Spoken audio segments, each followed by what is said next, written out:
രാജീവ് ചന്ദ്രശേഖറിന്റെ നാമനിർദ്ദേശ പത്രിക സ്വീകരിച്ചു വരണാധികാരി. കോൺഗ്രസിന്റെ പരാതിയെ തുടർന്നായിരുന്നു പത്രിക മാറ്റിവെച്ചത്. ആഷിഖ് റഹ്മാൻ ചേരുന്നു വിവരങ്ങളുമായി. ആസ്തി വിവരങ്ങൾ അടക്കമുള്ള കാര്യങ്ങളിൽ തടസ്സവാദമായിരുന്നു കോൺഗ്രസ് ഉന്നയിച്ചിരുന്നത്. നിലവിൽ അത്തരം തടസ്സവാദങ്ങൾക്ക് അടിസ്ഥാനമില്ലെന്നാണോ? എന്താണ് വിവരങ്ങൾ ആഷിഖ്?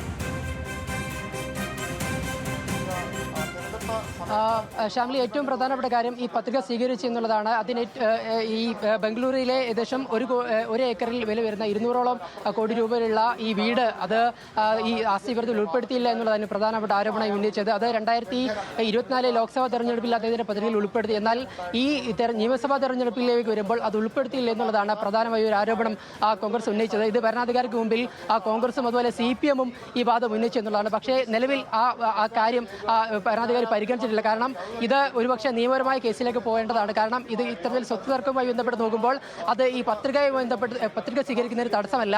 അതുപോലെ തന്നെ പത്രിക സ്വീകരിക്കാനാണ് നിലവിൽ ഭരണാധികാരി തീരുമാനിച്ചിട്ടുള്ളത്. അതിൽ തുടർ നിയമനടപടികൾ ഒരുപക്ഷെ രാഷ്ട്രീയ പാർട്ടികൾ സ്വീകരിക്കാം. പക്ഷേ എന്തായാലും ഈ പത്രികയുമായി ബന്ധപ്പെട്ട് നിലവിൽ ഈ സ്വത്ത് ഇതിലില്ല എന്നുള്ളത് എന്തായാലും നിലവിൽ പരിഗണിച്ചിട്ടില്ല. എന്നാൽ BJP പ്രതിനിധികൾ ഇവിടെ അറിയിച്ചത് കൃത്യമായി രേഖകൾ സമർപ്പിച്ചു എന്നുള്ളതാണ്. കാരണം കഴിഞ്ഞ ആഴ്ച വരെ ഇതിന്റെ നികുതി കൃത്യമായി ഈ 200 ഏക്കർ ഈ വീടിന്റെ കൃത്യമായി നികുതി അടച്ചതാണ്. അത് കൃത്യമായി രേഖകൾ തങ്ങൾ സമർപ്പിച്ചിരുന്നതും ഇതൊരു ഫേക്ക് അലിഗേഷൻ ആണ് എന്നുള്ളതാണ് BJP പ്രതിനിധികൾ ഉന്നയിച്ചത്. കൃത്യമായി ഈ രേഖകളെല്ലാം, അതായത് ഈ വീടിന്റെ ആസ്തി അടക്കം ഈ രേഖകളെല്ലാം തങ്ങൾ ഈ അദ്ദേഹത്തിന്റെ നാമനിർദ്ദേശ പത്രികയിൽ ഉൾപ്പെടുത്തി എന്നുള്ളതാണ് അവർ പറഞ്ഞത്. അതിനാൽ ഈ നിലവിൽ ഈ പത്രിക എന്തായാലും അംഗീകരിച്ചിട്ടുണ്ട്. എന്തായാലും കോൺഗ്രസ് പ്രതിനിധികൾ കൂടി ഇവിടെ വരുന്നുണ്ട്. അവർ പറഞ്ഞത് അവരുടെ പ്രതികൾ കൂടി നമുക്ക് നോക്കേണ്ടതുണ്ട്. കാരണം 2024 ഇത്തരത്തിൽ ഈ അദ്ദേഹത്തിന്റെ പത്രികയിൽ ഇല്ല എന്ന് പറഞ്ഞതാണ് ഈ വീടും 2024 അദ്ദേഹത്തിന്റെ പത്രികയിൽ ഈ വീടും കാര്യങ്ങളും എല്ലാം ഉണ്ടായിരുന്നു. പക്ഷേ 2025 വരുമ്പോൾ 26 നിയമസഭയിലേക്ക് വരുമ്പോഴാണ് ഇത്തരത്തിൽ അതില്ല എന്നൊരു ആരോപണം കോൺഗ്രസ് ഉന്നയിച്ചത്. അത്